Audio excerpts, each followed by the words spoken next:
Hello everyone, this is Dr. S.K. Singh. I have done my MBBS from Maulana Azad Medical College. ये जो आप मेरे पीछे देख रहे हैं NCERT के बुक हैं और हम सब नीट के एस्पिरेंट हैं. मैं भी एक नीट का एस्पिरेंट था और आप भी नीट का एस्पिरेंट हैं. ये नीट के लिए भगवत गीता है, माई बाप है, कुरान है, सब चीज़. आपको पता है कि NCERT is very very important book for your NEET exam और इसको कोई रिप्लेस नहीं कर सकता है. जब हम लोग तैयारी करते थे तो उस समय दिनेश, प्रदीप, मुकेश, पता नहीं क्या, सुरेश, गणेश चलता था, है ना, और बहुत कंफ्यूज हुआ करते थे. बट आज के टाइम में हर चीज़ क्लियर है, क्रिस्टल क्लियर है कि सिर्फ एक ही बुक है, इसी से पढ़ना है. चाहे वो बोर्ड के एग्ज़ाम की प्रिपरेशन कर रहे हैं या नीट के एग्ज़ाम की प्रिपरेशन कर रहे हैं. फ़र्क ये हो जाता है कि बोर्ड में आप सिर्फ थ्योरेटिकल चीज़ों पे ही रह जाते हैं और जब हम नीट आते हैं तो इसमें MCQ ओरिएंटेड और एप्लीकेशन बेस्ड क्वेश्चंस का सामना करना पड़ता है. चीज़ें वही हैं, कंसेप्ट यहीं से आता है, बट थोड़ा सा एप्लीकेशन बेस्ड क्वेश्चन हो जाते हैं. अब हम इस वीडियो में बात करेंगे कि NCERT को बेहतर तरीके से कैसे पढ़ें, फास्ट तरीके से कैसे पढ़ें और रिवाइज कैसे करें. तीनों अलग अलग चीज़ है. NCERT को बेहतर कैसे पढ़ें, फास्ट कैसे पढ़ें और रिवाइज कैसे करें. अब देखिए, NCERT को बेहतर पढ़ने का एक ही तरीका है कि आप अपने टीचर से मदद लीजिए. बिना टीचर के मदद से आप NCERT के लाइन को समझ नहीं पाएंगे, बिकॉज NCERT जो है बहुत ही सिंक्रोनाइज और कंसाइज वे में लिखी गई है. एक एक शब्द के मायने हैं और बहुत बड़े मायने हैं, तो उसको आपको बारंबार मल्टीपल टाइम रीड करना पड़ेगा NCERT को.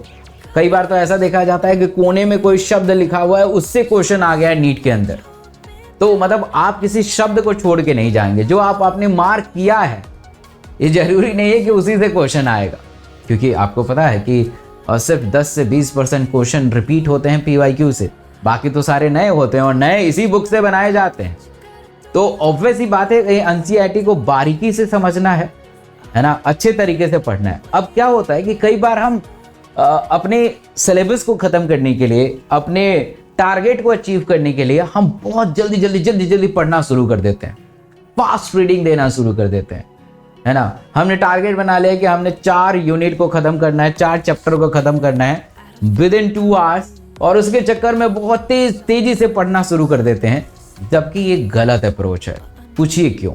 इसलिए गलत है क्योंकि आपको पता नहीं है कि सिर्फ वो 4 ही चैप्टर से थोड़ा ना पेपर आएगा, वो तो बहुत सारे 11th 12th दोनों से पेपर आएगा, है ना. और वो जो आप पढ़ रहे हैं ये जरूरी थोड़े ना है कि उसी से चीज़ें आएंगी, कहीं और से आ सकती हैं, मतलब कहीं और से इन द सेंस कि 1-2 क्वेश्चन आ सकता है. और इतना फास्ट अगर आप पढ़ेंगे तो रिटेन नहीं हो पाएगा. ठीक है, भले ही स्लो पढ़िए, बट आपको पढ़ने के बाद कम से कम एटलीस्ट 1 या 2 दिन तो याद रहे चीज़ें. तो फास्ट रीडिंग कुछ नहीं होता है. There is nothing existence of fast reading. आपको यूट्यूब पे इधर उधर की चीज़ों में बताते हैं कि फास्ट रीड करो. अरे दैनिक भास्कर पढ़ रहे हो, वे न्यूज़पेपर पढ़ रहे हो कि इतने आदमी मर गए, इतने आदमी लापता हो गए, इतने आदमी को एक्सीडेंट हो गया, ये हो गया, वो हो गया. फिर पूछेंगे कितने आदमी मरे थे, तो आपके पास आंसर नहीं होगा. कहेंगे हाँ मरे तो थे, हाँ पैर तो टूटा था.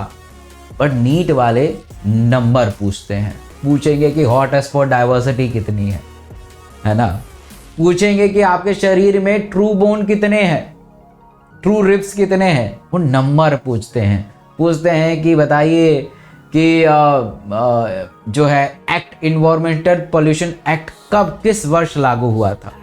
तो कहने का मतलब है कि ये न्यूज़पेपर नहीं है, आपको रिटेन करना है. और रिटेन तभी कर सकते हैं जब आराम से समझ के मल्टीपल टाइम पढ़ेंगे. अब लास्ट टाइम रह गया है. अब मैंने एक नया सीरीज स्टार्ट किया है कि NCERT का हर चैप्टर को हम 15 दिन में ख़त्म करेंगे. और हम 15 दिन नहीं, 15 मिनट में ख़त्म करेंगे, और हम ख़त्म कर भी रहे हैं. तो आप उस सीरीज़ से जुड़िए. बहुत बड़ा सीरीज़ है, बहुत मेहनत लग रहा है. आप सोचिए कि आप 2 घंटे की मूवी देखते हैं और उसे शूट करने में 2 साल लग जाते हैं. वो जो 15 मिनट में आप देख रहे हैं वीडियो, उसके पीछे बहुत ज़्यादा मेहनत है. और इस मेहनत से आपको 15 मिनट का एक क्रीम चीज़ें दी जाती है, जिससे आप फास्ट तरीके से रिवाइज करेंगे. सारा कंटेंट आपके आंखों से गुजर जाएगा. जब आप उस वीडियो को देखेंगे और NCERT पढ़ेंगे तब आपको खुद से रियलाइज होने लगेगा कि हाँ, कुछ देखा है मैंने, कुछ प्रोडक्टिव चीज़ों को मैंने आज देखा है। तो उस सीरीज से आपको जुड़ जाना चाहिए जो डॉक्टर एस के सिंह के चैनल पे है। बेहतरीन सीरीज है, एक चैप्टर सिर्फ 15 मिनट में खत्म।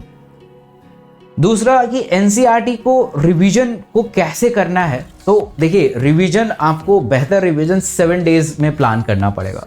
ये 7 दिन के अंदर अंदर एक फिर से उस चैप्टर को एक बार टच करना ही पड़ेगा, है ना। फिर से अच्छे तरीके से उसी पेस के साथ पढ़ते रहिए धीरे धीरे। तो यही एक तरीका है और कुछ तरीका खास तो है नहीं। जैसे मान लीजिए कि आपने आज तय किया कि मुझे मूवमेंट एंड लोकोमोशन पढ़ना है, तो मूवमेंट एंड लोकोमोशन को बारीकी से एक एक लाइन को रीड करें, अच्छे से अपने दिमाग में बैठाते रहे कि हाँ ये चीज़ है, ये चीज़ है, ये चीज़ है। फिर 7 दिन बाद फिर से एक बार रिवाइज करें। तो जितना बार रिवीजन करेंगे एनसीईआरटी को, उतना ही ज़्यादा आप स्कोर करेंगे, और जितना ज़्यादा स्कोर करेंगे उतना ही बेहतर मेडिकल कॉलेज मिलने की आशंका है।